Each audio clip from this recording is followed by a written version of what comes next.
అసెంబ్లీలో బాలకృష్ణ అనుచిత వ్యాఖ్యలపై రాయదుర్గం మాజీ మున్సిపల్ చైర్మన్ ఉపేంద్రారెడ్డి మండిపడ్డారు. రాయదుర్గం పట్టణంలోని తన నివాసంలో విలేకరుల సమావేశం నిర్వహించారు. ఈ సందర్భంగా ఆయన మాట్లాడుతూ వైసీపీ అధ్యక్షులు జగన్మోహన్ రెడ్డిని సైకో అంటూ బాలకృష్ణ అనుచిత వ్యాఖ్యలు చేయడం సరికాదని విమర్శించారు. అసెంబ్లీలో ఆయన ప్రవర్తన సరిగ్గా లేదని ఆగ్రహం వ్యక్తం చేశారు. గ్లోబల్ స్టార్ చిరంజీవి సైతం లెక్క చేయకుండా వాడు వీడు అంటూ అవమానించడం సరికాదన్నారు. గతంలో ఎవరు చేయలేనటువంటి విధంగా ఒక పరుష పదజాలంతో ఏకవచనంతో విమర్శ చేయడాన్ని వైఎస్ఆర్ పార్టీ తీవ్రంగా ఖండిస్తుంది.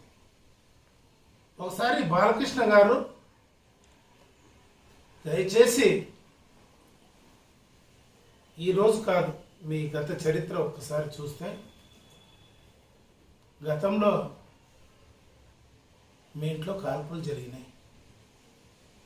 ఆనాడు మీ మతి స్థిమితం సరిగ్గా లేనందువల్లనే కాల్పులు జరిపినారు అనేటువంటి ఉద్దేశంతో ఒక మానసిక రోగి నువ్వు అనే ఒక సర్టిఫికెట్ తెచ్చుకొని ఆ రోజు ఆ కేసు నుంచి బయటపడడం జరిగినటువంటి మాట వాస్తవమా కాదా నువ్వు ఒకసారి ప్రశ్నించుకోవాల్సినటువంటి అవసరం. అంతేకాకుండా గౌరవ జగన్మోహన్ రెడ్డి గారు అధికారంలో ముఖ్యమంత్రిగా ఉన్నప్పుడు ఆనాడు సినీ పరిశ్రమల సంబంధించినటువంటి విషయాలపైన చిరంజీవి గారు ఆనాడు వాళ్ళ సమస్యల్ని మాట్లాడడానికి పోతే